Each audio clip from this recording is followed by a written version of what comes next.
이 시간은 우리가 함께 나눌 말씀은 요한계시록 11장 3절에서 14절까지입니다. 내가 나의 두 증인에게 권세를 주리니 그들이 굵은 베옷을 입고 1260일을 예언하리라. 그들은 이 땅에 주 앞에 서 있는 두 감람나무와 두 촛대니 만일 누구든지 그들을 해하고자 하면 그들의 입에서 불이 나와서 그들의 원수를 삼켜버릴 것이요 누구든지 그들을 해하고자 하면 반드시 그와 같이 죽임을 당하리라. 그들이 권능을 가지고 하늘을 닫아 그 예언하는 날 동안 비가 오지 못하게 하고 또 권능을 가지고 물을 피로 변하게 하고 아무 때든지 원하는 대로 여러 가지 재앙으로 땅을 치리로다. 그들이 그 증언을 마칠 때에 무저갱이로부터 올라오는 짐승이 그들과 더불어 전쟁을 일으켜 그들을 이기고 그들을 죽일 터인즉 그들의 시체가 큰 성 길에 있으리니 그 성은 영적으로 하면 소돔이라고도 하고 애굽이라고도 하니 곧 그들의 주께서 십자가에 못 박히신 곳이라. 백성들과 족속과 방언과 나라 중에서 사람들이 그 시체를 사흘 반 동안을 보며 무덤에 장사하지 못하게 하리로다. 이 두 선지자가 땅에 사는 자들을 괴롭게 한 거로 땅에 사는 자들이 그들의 죽음을 즐거워하고 기뻐하여 서로 예물을 보내리라 하더라. 3일 반 후에 하나님께로부터 생기가 그들 속에 들어가매 그들이 발로 일어서니 구경하는 자들이 크게 두려워하더라. 하늘로부터 큰 음성이 있어 이리로 올라오라 함을 그들이 듣고 구름을 타고 하늘로 올라가니 그들의 원수들도 구경하더라. 그때에 큰 지진이 나서 성 10분의 1이 무너지고 지진에 죽은 사람이 7천이라. 그 남은 자들이 두려워하여 영광을 하늘의 하나님께 돌리더라. 둘째 화는 지나갔으나 보라 셋째 화가 속히 이르는도다. 아멘. 우리 지난 시간에 요한계시록 11장을 보면서 제일 먼저 측량하라는 그 음성을 이제 사도 요한이 듣지요.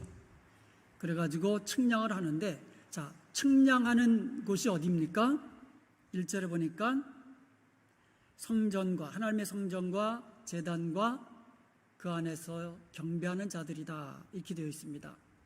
그리고 2절에서는 측량하지 말라는 곳이 있습니다. 그것은 성전 바깥 마당은 그냥 내버려둬라. 측량하지 마라. 그것은 42달 동안 이방인들에게 짓밟히게 될 것이다. 이렇게 말씀해 주셨습니다. 여기서 성전이라는 것은 그것을 문자적으로 해석하는 사람들도 있지만 이것은 영적으로 예수 그리스도가 성전의 구약의 성전의 완성이 예수 그리스도시고 또 예수님을 믿는 그 마음에 성령님을 모시고 사는 사람, 이런 사람은 바로 그 사람이 성전이다. 교회 가고 성전이다. 이렇게 이야기하고 있어요. 그래서 오늘날에는 더 이상 성전이 필요치 않습니다. 예루살렘에 있는 그 성전에서 제사를 드리는 이러한 일들이 예수 그리스도의 십자가의 구원의 완성을 통하여서 이제는 더 이상 우리에게 필요치 않은 것이지요.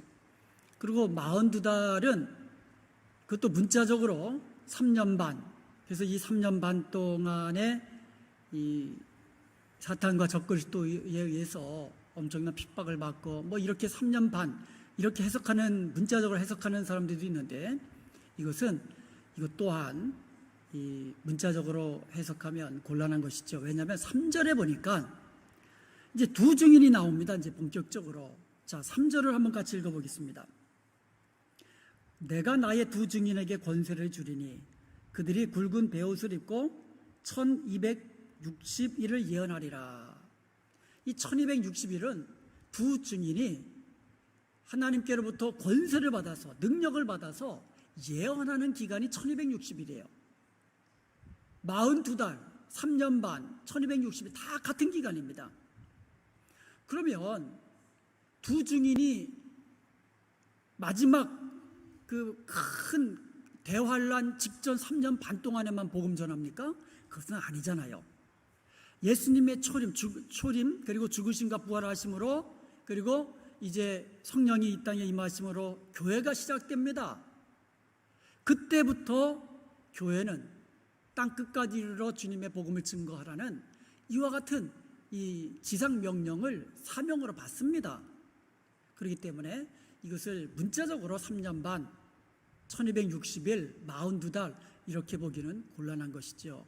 왜냐하면 42달이라는 것이 이방인들에게 짓밟히는 기간이지만 동시에 두 증인이 예언하는, 예언 사역을 하는 그와 같은 이 기간이기 때문인 것입니다. 자, 그러면 두 증인의 의미는 뭔가? 자, 두 증인의 의미는 무엇인가? 4절에 보니까 주님께서 계시록에서 자체적으로 설명해 주셨어요. 그들은 이 땅에 주 앞에 서 있는 두 감람나무와 두 촛대니, 이 땅에 주님 앞에 서 있는 두 감람나무와 두 촛대다. 여러분, 이 계시록 1장 20절에서 일곱 금촛대를 설명하면서 이 촛대는 곧 일곱 교회다, 이렇게 해석해 주셨습니다. 그러므로 여기서 두 증인이라는 것은 두 촛대다, 즉 두 교회다라는 것을 우리가 알 수가 있습니다. 그리고 왜 두 감람나무라고 했냐 하면 이 촛대는 불을 밝히잖아요. 그러니까 교회의 사명은 어둠의 세상에 불을 밝히는 것이 교회의 사명입니다. 그런데 그 촛대가 불을 계속 밝히기 위해서는 기름이 계속 공급되어야 되거든요. 그래서 구약시대에 감람류를 그 기름으로 해가지고 불을 밝혔거든요. 그래서 두 촛대와 두 감람나무, 이것은 곧 두 증인이라고 그랬고 결국은 두 교회입니다. 그렇다면 왜 두 증인이라고 했는가? 교회는 하나인데 한 교회라고 하면 되지 않는가? 그러니까 교회가 하나라는 것은 이 눈에 보이지 않는 교회, 이와 같은 교회는 하나입니다. 예수님을 믿는 모든 우주적인 이 교회 하나죠. 하나, 교회는. 그런데 왜 두 교회라고 했을까? 두 증인이라고 했을까? 이것은 두 증인의 사역과 밀접한 관계가 있습니다. 두 증인이 예언 사역을 하거든요. 다른 말로 하면 증언을 한다 그래요. 증언. 그들이 증언을 마쳤을 때에 이런 말이 나오거든요. 그러니까 증언을 하는 거예요. 예언. 그 예언은 하나님께로부터 받은 말씀을 전하는 것. 이게 예언 사역이고, 자기가 보고 경험했던 것들을 예수 그리스도에 관한 이와 같은 것들을 본 대로, 경험한 대로 전하는 것. 이게 증언이거든요. 그래서 증언 사역에 있어서 필요한 것이 그들이 전하는 말의 확실성이에요. 그래서 구약시대에 보면은요, 증인은 최소한이 두 사람이에요. 두 사람의 증인이 있어야 그들이 증언하는 것이 신빙성을 가져요. 요한복음 8장 17절에 보면 너희 율법에도 두 사람의 증언이 참되도다 기록되었을 때 그랬거든요. 두 사람의 증언이 그 증언으로서 효력을 발휘할 수가 있고요. 그리고 신실성, 받아들일 수 있는 증언으로 인식이 된 거예요. 누가복음 10장 1절에도 보면은요, 예수님께서 가시고자 하는 마을로 70명의 제자들을 먼저 보낸 거예요. 먼저 보내시면서 2명씩 짝지어서 보내셨어요. 이렇게 두 증인이라는 것은, 즉 두 교회라는 것은 교회가 둘이다라는 게 아니고, 교회가 전하는 그 예언의 말씀, 증언의 말씀은 참되다라는 것을 이야기해 주기 위해서 최소한의 증인의 숫자를 내세운 거예요. 그래서 두 증인이다, 이렇게 말씀하고 있는 거예요. 요한계시록 2장과 3장에도 보면 아시아에 있는 7교회를 이야기하잖아요. 근데 7교회가 그 당시 아시아의 소아시아 지역에 교회가 7개뿐이 없었습니까? 아니죠. 더 많은 교회가 있었습니다. 그런데 7교회라고 하면서 모든 교회를 대표로 그렇게 이야기하신 거죠. 마찬가지입니다. 두 증인이라고 이야기함으로써 신실하게 예수 그리스도의 복음을 증거하는 교회 전체를 의미하는 거예요. 그래서 두 증인은 두 교회를 말하는 거고, 곧 신실하게 복음을 증거하는 모든 교회 전체를 의미하는 거다, 이렇게 볼 수가 있는 것입니다. 자, 그러면 두 증인의 사명은 무엇입니까? 두 증인의 사명은 3절을 다시 한번 보니까 그들이 굵은 베옷을 입고 1260일을 예언하리라. 하나님이 세우신 두 증인의 사명은 예언하는 것이었습니다. 예언하는 것은 본래 선지자들의 사명이에요. 선지자들, 구약의 선지자들은요, 하나님께로부터 받은 말씀을 전해줬거든요. 이게 예언 사역이거든요. 결국 선지자로서의 사역이에요. 그래서 오늘 함께 봉독한 본문 10절에 보면 실제로 두 증인을 가리켜 두 선지자다, 이렇게 이야기했어요. 그러니까 두 증인이 하는 것이 예언 사역이기 때문에, 예언은 곧 선지자들이 하는 거기 때문에 두 증인은 곧 두 선지자다, 이렇게 말을 이제 바꾸어서 불렀던 것입니다.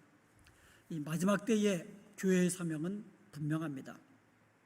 땅끝까지 이르러 예수 그리스도의 복음을 증거하는 이 증인의 사명을 우리가 힘써서 감당해야 될 줄로 믿습니다. 그러기 위해서 우리가 두 가지가 필요합니다. 촛대처럼 세상을 밝혀야 돼요. 세상을 밝히기 위해서는 우리가 세상의 빛으로 드러나야 됩니다. 아니, 교인이나 크리스천들이나 세상 사람들이나 똑같다 그러면 똑같이 어두움이에요. 세상은 어두움이기 때문에 우리가 빛을 드러내지 못하는 겁니다. 그래서 우리가 예수 그리스도의 증인으로서 사명을 감당하기 위해서는 세상에서 정말 선한 행실로, 세상과 구별된 거룩한 모습으로 촛대처럼 밝히는 자로 세상에 드러내야 될 줄로 믿습니다. 그러기 위해서는 우리에게 능력이 필요한 거예요. 권세와 능력, 권능이 필요한 겁니다. 그래서 우리 힘으로 안 되거든요. 촛불이 계속해서 불을 밝히기 위해서는 감람유를 공급받아야 하듯이 우리도 성령의 권능으로 날마다 공급받아서 우리가 세상에서 능력 있게 말씀을 감당해야 될 줄로 믿습니다. 그래서 나오는 것이 두 증인의 권능입니다. 이 권능이라는 것은 권세와 능력을 말합니다. 그래서 5절과 6절은 두 증인의 권세와 능력을 설명하면서 구약의 가장 대표적인 두 명의 선지자 모세와 엘리야를 이 대표로 설명하고 있어요. 자, 5절 한번 같이 읽어보겠습니다. 만일 누구든지 그들을 해하고자 하면 그들의 입에서 불이 나와서 그들의 원수를 삼켜버릴 것이요, 누구든지 그들을 해하고자 하면 반드시 그와 같이 죽임을 당하리라. 이 사건은요, 엘리야와 관련된 이 사건이에요. 열왕기하 1장에 보면 이 북이스라엘 왕 아하시아가 하루는 다락 난간에서 떨어져 가지고 병이 들었습니다. 그래서 이 병이 들자 사자들을 이제 보냅니다. 어디로 보내냐면 이방 나라 에그론으로 보냅니다. 그래서 에그론의 신 바알세불에게, 바알세불이에요, 이 병이 낫겠느냐 안 낫겠느냐 그것을 물어보고 오라는 거예요. 그러니까 이 여호와께서 이 여호와의 사자를 엘리야에게 이제 통해서 말씀을 하게 하는 거예요. 그 여호와의 사자가 엘리야에게 뭐라고 말씀하셨냐면, 아니 이스라엘에 참 하나님이 안 계시냐? 아니 이스라엘에 참 하나님이 안 계신다고 생각하니까 그 에그론에 가가지고 그 이방신, 그 우상이죠. 그 바알세불에게 그것을 묻느냐 이거예요. 그러니까 이 하나님이 화가 나신 거죠. 그래가지고 엘리야에게 그 왕의 사자에게 가서 이야기하라고 합니다. 그래서 이 엘리야가 하나님께로부터 받은 말씀을 전해주는 거예요. 그게 뭐라고 전해주냐면 이렇게 전해줍니다. 이스라엘의 하나님이 없어서 내가 에그론의 신 바알세불에게 물으려고 보내느냐? 그러므로 내가 올라간 침상에서 내려오지 못하리라. 내가 반드시 죽으리라. 이런 말씀해 주신 거예요. 그러니까 이런 말을 들은 그 왕의 사자가 아하시야 왕에게 가갖고 이 말을 전해준 거예요. 그러니까 아하시야 왕이 또 사자들을 엘리야에게 보내가지고 데리고 오라는 거예요. 그런데 50부장을 보냅니다. 여러분 50부장은 오늘 그 50명의 부하들을 거느린 그와 같은 이 장교를 50부장이라고 합니다. 100부장은 100명의 부하를 거느린 장교를 100부장이라고 하고요. 근데 이 50부장이 50명의 부하들을 거느리고 엘리야를 데리러 간 거예요. 그런데 엘리야가 뭐라고 말하냐면 그 50부장, 데리려고 온 50부장에게 내가 만일 하나님의 사람이거든 불이 하늘에서 내려와 너와 50명의 군사들을 불살라 버리리라. 이 말이 마치기가 무섭게 하늘에서 불이 내려와가지고 그 50부장과 50명의 군사들을 다 불태워 죽인 거예요. 이런 일이 2번 반복됐습니다. 이것을 연상시키는 말씀이 바로 5절 말씀이에요.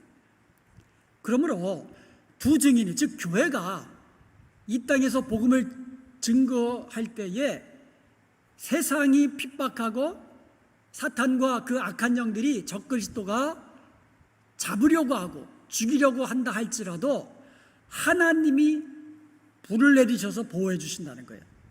그런데 여기에 보니까 불이 어디서 나옵니까? 5절에 보니까 그들의 입에서 불이 나온다 그랬어요. 즉 교회의 입에서 두 증인의 입에서 불이 나온다 그랬어요. 그 불이 그들을 사르는 거예요. 이게 무엇입니까? 두 증인의 입으로 선포하는 말씀이 불과 같이 원수들에게 이 말이라는 거예요. 다시 말하면 이 불과 같은 권능으로 이 원수들에게 임한다는 거죠. 자, 6절 말씀을 한번 보겠습니다. 그들이 권능을 가지고 하늘을 닫아 그 예언을 하는 날 동안 비가 오지 못하게 하고 또 권능을 가지고 물을 피로 변하게 하고 아무 때든지 원하는 대로 여러 가지 재앙으로 땅을 치리로다. 그들이 권능을 가지고라는 말이 2번 반복됐어요. 그들이 권능을 가지고 하늘을 닫아 비가 오지 못하게 하고 또 권능을 가지고 물을 피로 변하게 하고. 자, 이 두 사건은요 엘리야와 모세의 이 사역을 지금 우리에게 암시해주고 있어요. 엘리야가요 기도하니까 3년 반 동안 비가 오지 않은 거예요. 기근이 그 땅에 임한 겁니다. 또다시 기도하니까 하늘이 열리고 비가 내린 거죠. 이것이 두 증인, 즉 교회가 가지고 있는 권능이라는 거예요. 그 다음에 모세가 애굽에서 이스라엘 백성들을 구출해낼 때에 애굽에 10가지 재앙이 임하잖아요. 이 모세를 통해서 하나님께서 애굽에 10가지 재앙을 내리시는데 그중 첫 번째 재앙이 나일 강물을 피로 바꾸는 재앙이었어요. 그리고 나머지 재앙도 계속 이어졌잖아요. 이처럼 이 두 증인, 즉 교회가 선지자적인 사명을 감당할 때에 권능으로 역사하실 것을 말씀해 주고 있어요. 그래서 두 교회가, 즉 증인이, 즉 교회가 이 땅에서 기도하면, 예수 그리스도의 이름으로 기도하면 하늘에서 들으시고 이 땅에 비도 오지 않게 하시고 하늘에서 불을 내리시기도 하시고 그리고 물을 피로 바꾸기도 하시고 이와 같이 권능으로 함께 역사하실 것을 지금 말씀해 주고 있는 것입니다. 우리가 증인입니다. 교회는 예수 그리스도의 증인이에요. 그래서 그 증인 사역을 감당해야만 합니다. 이것은요, 주님께서 명하신 기간 동안에만 가능한 거예요. 내가 살아있는 동안에, 그리고 주님 다시 오시기 전까지 이것이 가능한 겁니다. 그때까지 우리는 이 증인의 사명, 바로 능력으로 감당해야 될 줄로 믿습니다. 우리가 이 사명을 감당할 때에 따르는 권능으로 주께서 역사해 주실 줄로 믿습니다. 우리가 이 복음을, 이 증인의 사명을 감당할 때에 그 권능이 임하는 거예요.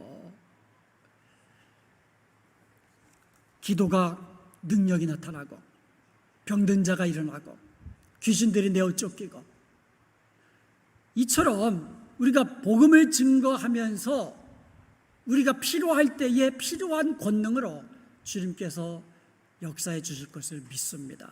우리는 믿음으로 순종하기만 하면 되는 거예요. 교회와 두 선지자, 대표적으로 모세와 엘리야를 들고 있죠.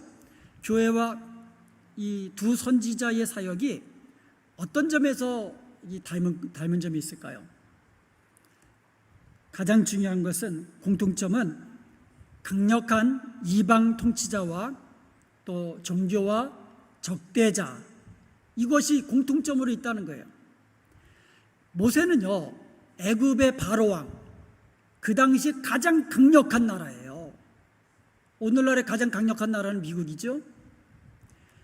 이 미국이 강력한 나라를 이루기 전에 이 땅에 제국을 이루었던 아주 강력한 나라들이 있습니다. 그 중에 하나가 애굽이에요. 애굽도 아주 강력한 나라를 이뤘던 때가 있습니다. 바로 그때에 모세가 10가지 재앙을 그 땅에 하나님의 권능으로 임하게 한 거거든요. 애굽의 바로왕, 그리고 바로의 술객들, 그리고 모든 것이 다 우상이에요. 나일강도 사실은 우상이에요. 모든 것이 우상이었는데, 이와 같은 적대 세력이 있을 때 모세가 사역한 거거든요. 엘리야도 마찬가지입니다.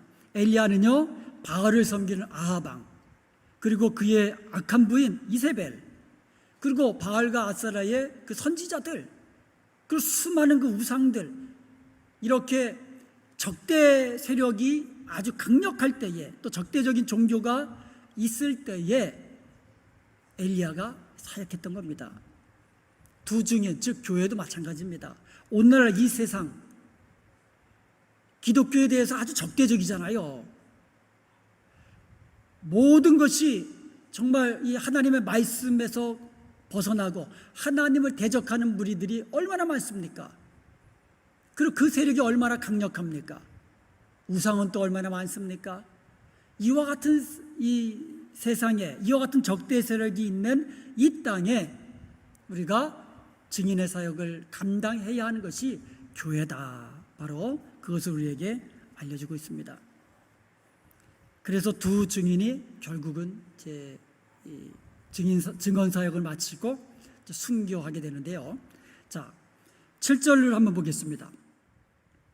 그들이 그 증언을 마칠 때에 무적행으로부터 올라온 짐승이 그들과 더불어 전쟁을 일으켜 그들을 이기고 그들을 죽일 터인즉, 그들이 그 증언을 마칠 때에, 자 그러면 그들이 그 증언을 마칠 때라는 것은 1260일이 이제 지나갔다는 거예요.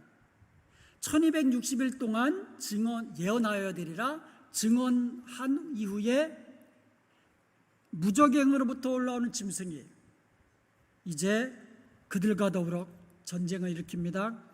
그들과 싸워서 이깁니다. 그리고 그들을 죽이게 됩니다. 하나님이 세우신 두 증인은 굵은 베옷을 입고 1260일 동안 예언한다고 말씀하고 있습니다.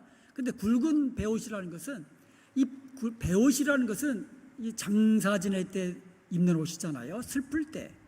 그래서 두 증인의 사역이, 예언 사역이 결국은 회개하라는 이 말씀과 메시지와 연관이 있다는 것을 알 수가 있어요. 그들의 죄를 지적하면서 다가올 하나님의 심판을 예언하는 거예요. 회개하라. 예수 그리스도를 믿어라. 그렇지 않으면 하나님의 심판 아래 죽음을 당하리라. 지옥불에 떨어지게 되리라. 이런 예언 사역을 감당하고 그것이 마치니까 무적행에서 두 짐승이 올라와가지고 그들과 싸워서 이기고 그들을 죽인다. 바로 이런 말입니다.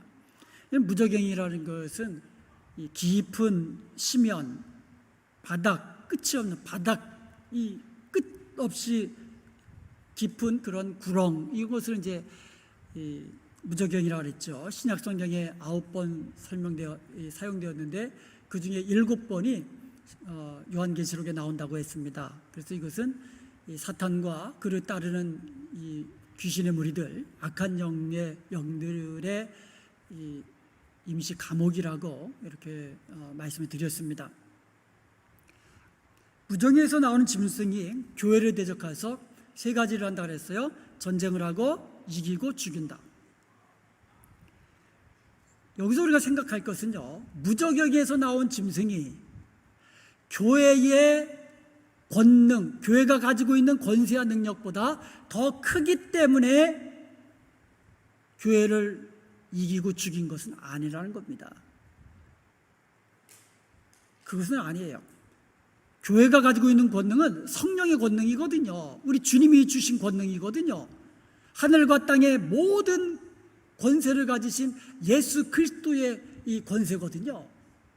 그러니까 무적행에서 나온 짐승의 권능과는 비할 때가 아니에요. 그런데 왜 교회가 전쟁에서 지고 죽임을 당합니까? 왜 그럴까요? 핵심은 증언을 마쳤기 때문에 그렇습니다. 그들이 증언을 마칠 때에 이것이 중요하다는 거죠. 그러니까 두 증인이 증언을 마쳤을 때는 1260일이 다 지나간 때예요. 하나님의 정하신 때가 다 지나간 때입니다. 즉 이제는 종말이 가까웠다라는 의미인 것입니다. 마지막 이 심판이 이제 가까웠다는 것을 의미하는 것입니다. 그래서 두 증인이 죽임을 당하는 거예요. 순교를 하는 겁니다. 자, 그 두 증인이 순교한 장소가 8절에 나옵니다. 자, 8절 한번 같이 읽어보겠습니다. 그들의 시체가 큰 성길에 있으리니 그 성은 영적으로 하면 소돔이라고도 하고 애굽이라고도 하니 곧 그들의 주께서 십자가에 못 박히신 곳이라. 영적으로 하면, 다시 말하면 소돔과 애굽과 주께서 못 박혀 죽으신 곳, 이것은 문자적인 것이 아니라고 지금 설명하고 있어요. 영적인 거예요. 영적인 거예요. 자, 두 증인의 시체가 큰 성길에 있어요. 큰 성길에 아예 그냥 냅둔 거예요. 그런데 그 성은 영적으로 하면 소돔이라고도 하고 애굽이라고도 하고 주께서 못 박히신 곳이다. 주께서 못 박히신 곳은 어디예요? 예루살렘이죠. 자, 이 세 가지의 공통점이 있습니다. 그것은 뭐냐면 아까도 우리가 잠시 살펴보았지만 기독교에 대해서, 예수 그리스도에 대해서 적대적인 세력이 있는 곳이라는 거예요. 자, 소돔은 어떤 곳입니까? 음란한 곳이죠. 음란의 중심지입니다. 여러분, 음행 중에서도 가장 어떻게 보면 그 추악하고 더러운 것을 성경에서는 동성애라고 합니다. 동성끼리 사랑하는 게 아니라 동성 섹스를 말하는 거예요. 아니, 동성끼리도 얼마나 사랑할 수 있죠. 남자가 남자 우정이라고 합니다. 이거를 우정이라고 합니다. 우정은 일종의 동성 간의 사랑이에요. 성경은 그것을 금하는 게 아니에요. 동성 간의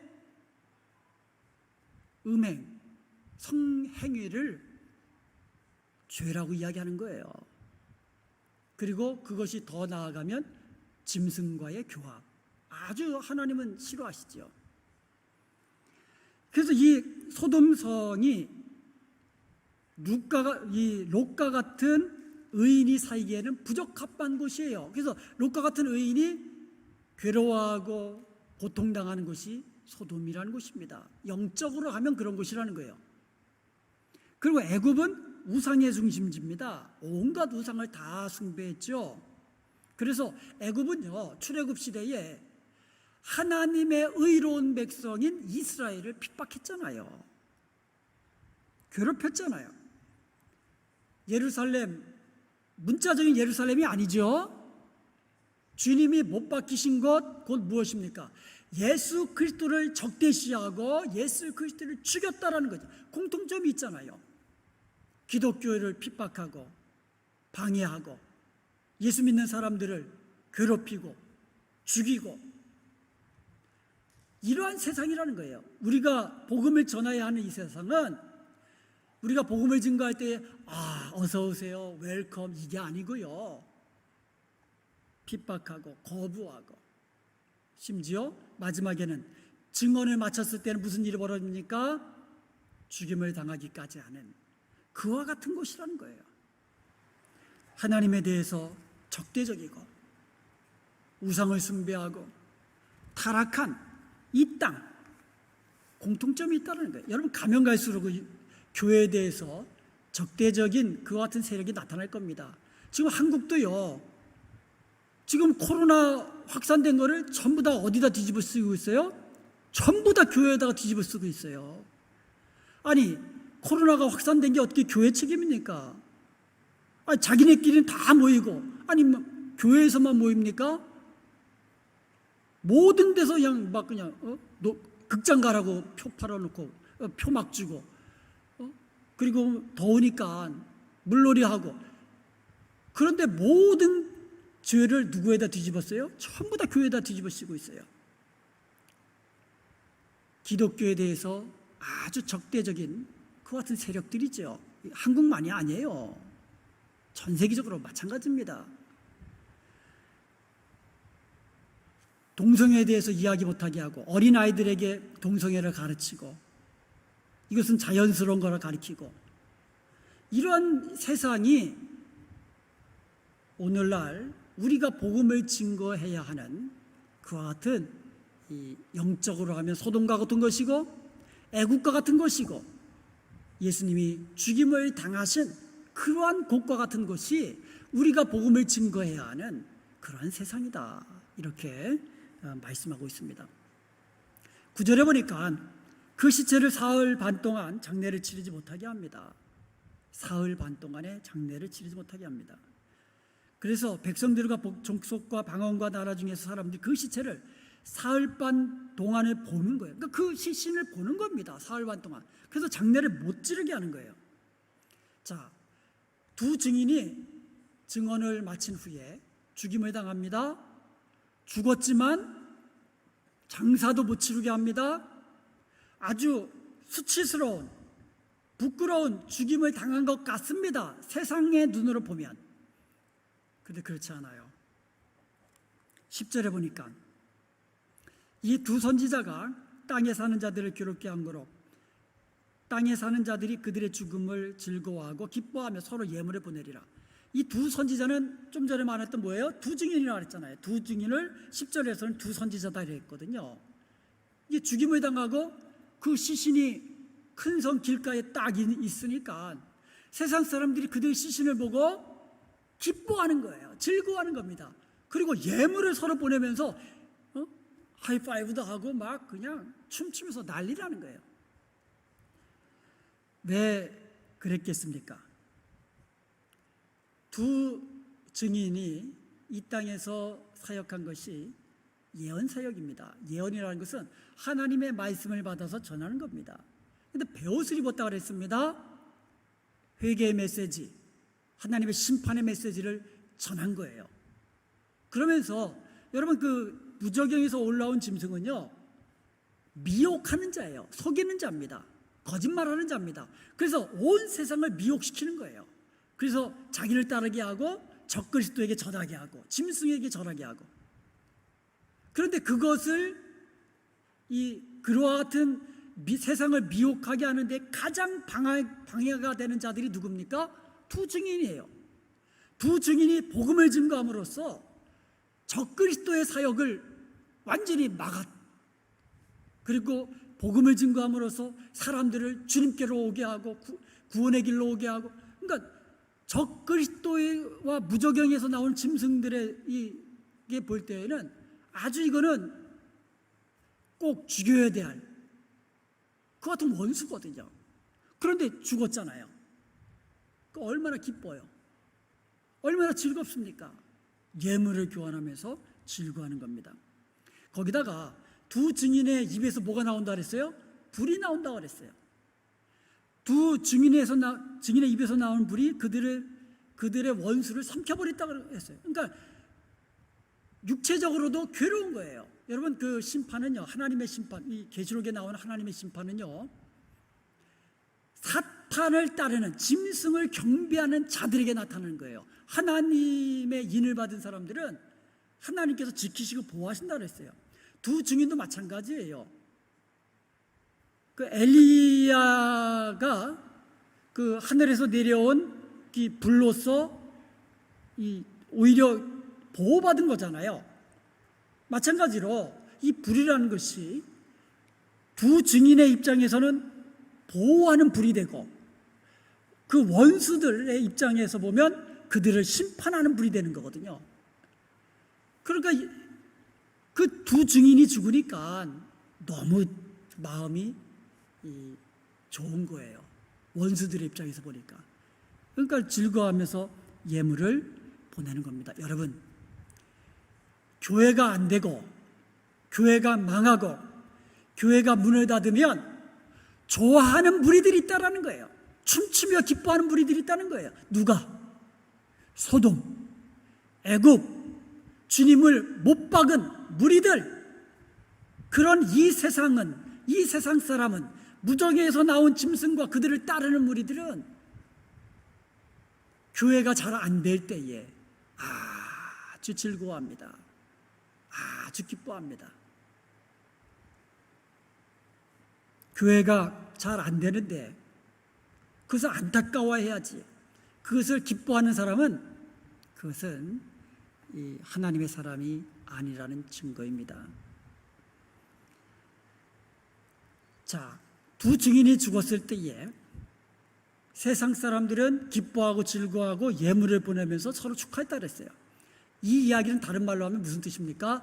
그들은 두 증인의 그 복음 사역을 듣고도 회개하고 믿지 않았다, 이것을 알 수가 있습니다. 그렇게 자기들의 죄가 드러났음에도 불구하고 회개하지 않았다는 것을 알 수가 있어요. 그런데 두 증인이 부활을 합니다. 자, 11절 한번 보겠습니다. 3일 반 후에 하나님께로부터 생기가 그들 속에 들어가매 그들이 발로 일어서니 구경하는 자들이 크게 두려워하더라. 3일 반 후에 그들이 부활을 합니다. 여러분, 예수님이 3일 만에 부활하셨잖아요. 그런데 3일 반 만에 부활을, 3일 반 후에 부활합니다. 다르죠. 3일 반이라는 숫자를 왜 썼을까? 3일 반, 이걸 길면 3년 반, 날짜로 하면 1260일, 이거를 년으로 하면 한때, 두때, 반때. 그런데 이것을 3일 반이라고 한 것은 3년 반에 비하면 아주 짧은 기간이거든요. 1260일에 비하면 아주 짧은 기간이거든요. 두 증인이 전쟁에서 패하여서 죽임을 당하고 그리고 이 땅에서 장사도 치르지 못하고 있는 그 날이 3일 반이라는 거예요. 3년 반에 비하면 아주 짧은 기간이라는 거예요.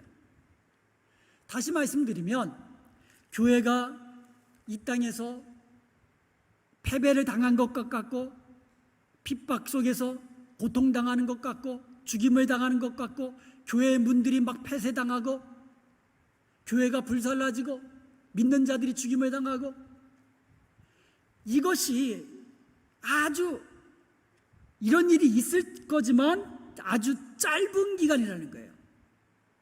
그 이후에 다시 부활할 것이다. 그것을 이야기하고 있는 것입니다. 여러분, 우리가 이 땅에서 당하는 고난은요, 장차 우리가 누릴 영광과 비교하면 아주 좋게 비교할 것도 안 되는 거예요. 그리고 영원한 날들과 비하면 3일 반, 여러분 견딜만 하잖아요. 3일 반 동안 고통당하고 영원토록 왕노릇하면서 기뻐하며 즐거워하며 영생복록 누린다면 3일 반 견딜만 하잖아요. 우리가 이 땅에서 살아가는 날 동안에 우리가 언제 주님이 다시 오실지 모르지만 우리가 이 땅에 살아가면서 잠깐 예수님과 함께 예수님과 같은 모양으로 이 땅에서 선한 모습으로 내가 손해보고 세상에서 빛으로 드러나기 위해서는 내가 죽어야 되잖아요. 촛불처럼. 그렇게 살면서 그래도 세상은 우리를 핍박하고 죽일 때가 있다는 거예요. 심지어 지금도 마찬가지잖아요. 공산권, 회교권 얼마나 기독교를 핍박하고 박해하고 죽입니까? 지금도 그래요. 미국 땅에 있기 때문에 우리가 그런 일을 겪지 않기 때문에 그렇지. 그러나 기억할 것은 그것은 짧은 기간이라는 거예요.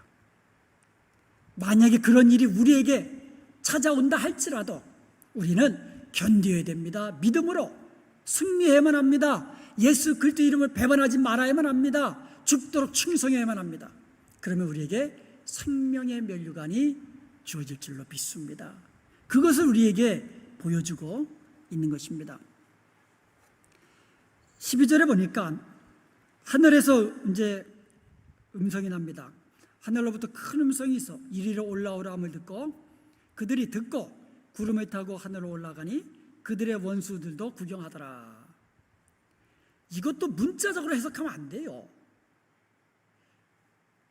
지금 순교한 교회는 성도들이잖아. 이 땅에 예수 그리스도를 믿는 성도들이 교회거든요. 교회가 죽었다가 순교했다가 3일 반도 이것도 문자적인 3일 반이 아니잖아요.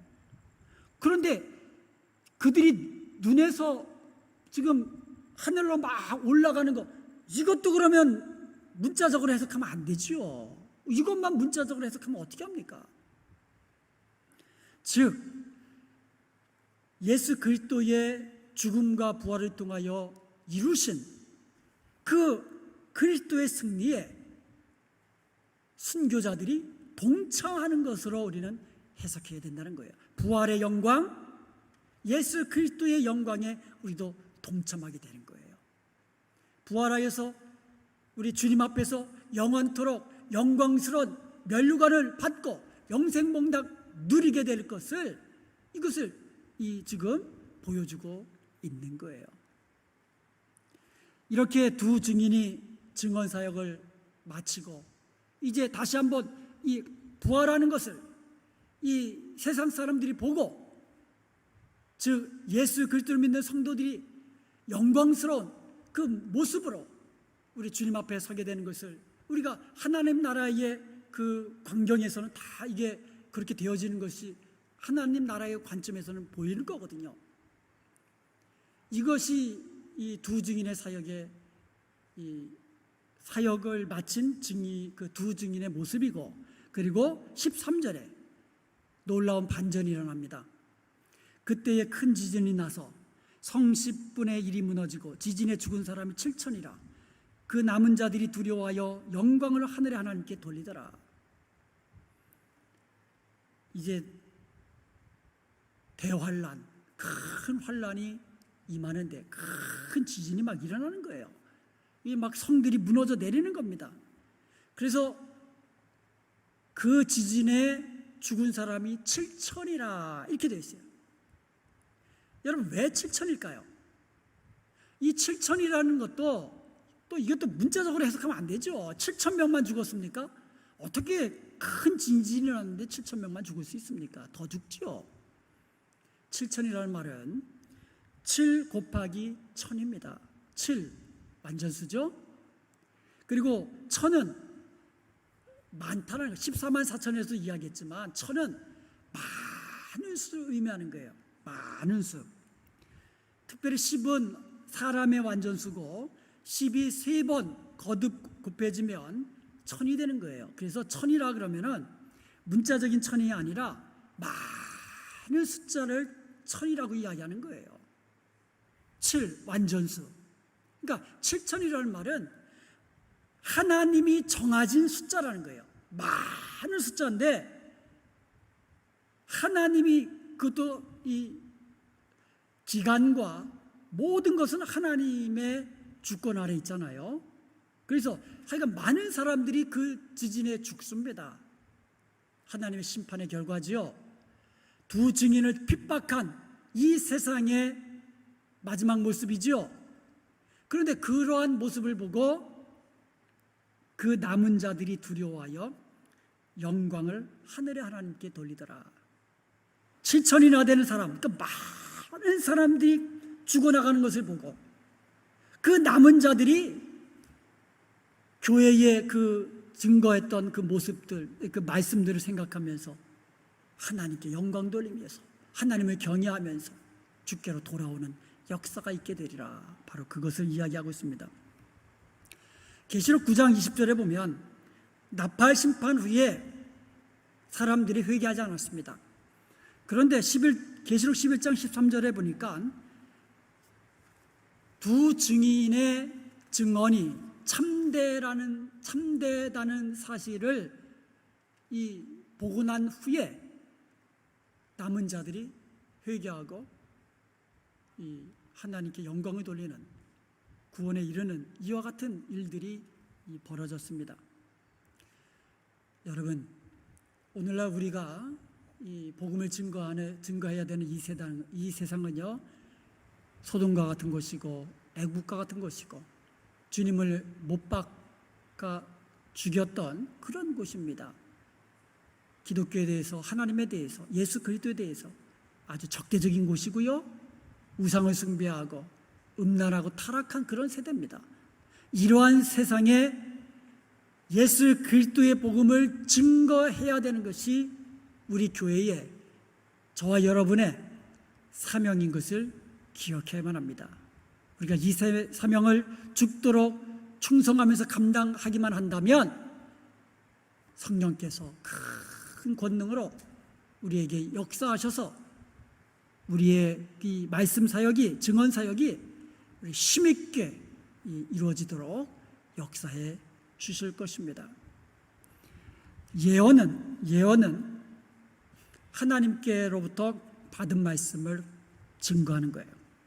그런데 11장 3절에서는 예언이라고 했지만 7절에서는 뭐라고 했어요? 그들이 그 증언을 마친 후에라고 그랬거든요. 증언이라는 말로 바꿨어요. 여러분, 증언을 헬라어로 마르투리아라고 합니다. 이것은 마르투스라고 하는 증인이라는 말, 여기서 순교자라는, 영어에 보면 그 마르터라는 이 순교자를 뜻하는 것이 나왔거든요. 즉 증인이라는 것은, 증인이 증언할 때에는 목숨 걸고 순교할 각오로 순교자의 이 정신으로 복음을 전해야 된다는 것을 우리에게 알려주고 있습니다. 스데반 집사님이 복음 전하기를, 말씀 전하기를 다 마친 후에 순교했죠. 근데 순교할 때에 하늘이 열리고 하늘의 그 영광스러운 모습을 보게 됩니다. 그리고 그 모습을 통하여서 곧이어 바울이 회심하게 되고요, 바울을 통하여 놀라운 복음 증거 사역이 땅끝까지 전파되는 데에 쓰임받는 그런 바울이 탄생하게 됩니다. 그리고 핍박을 통하여서 이 예루살렘에 몰려있던 성도들이 흩어지면서 복음을 증거하게 됩니다. 이것이 이 두 증인의 그 죽음과 아주 유사합니다. 두 증인이 복음을 증거합니다. 증언을 마칠 때에 순교하지요. 그런데 순교하고 나서 그들의 말이 증거가 참되다는 사실이 그들의 그 다시 살아나는 모습을 통하여서, 그리고 하나님께서 내리시는 그 큰 심판을 통하여 남은 자들이 깨닫게 됩니다.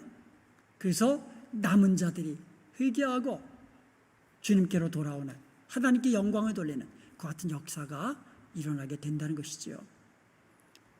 사랑하는 여러분, 우리가 살아가는 이 세상 어쩌보면 1260일입니다. 영적이죠, 이것도. 즉 정해진 시간이라는 거예요. 저와 여러분에게 정해진 시간 뭐 그렇게 많지 않잖아요.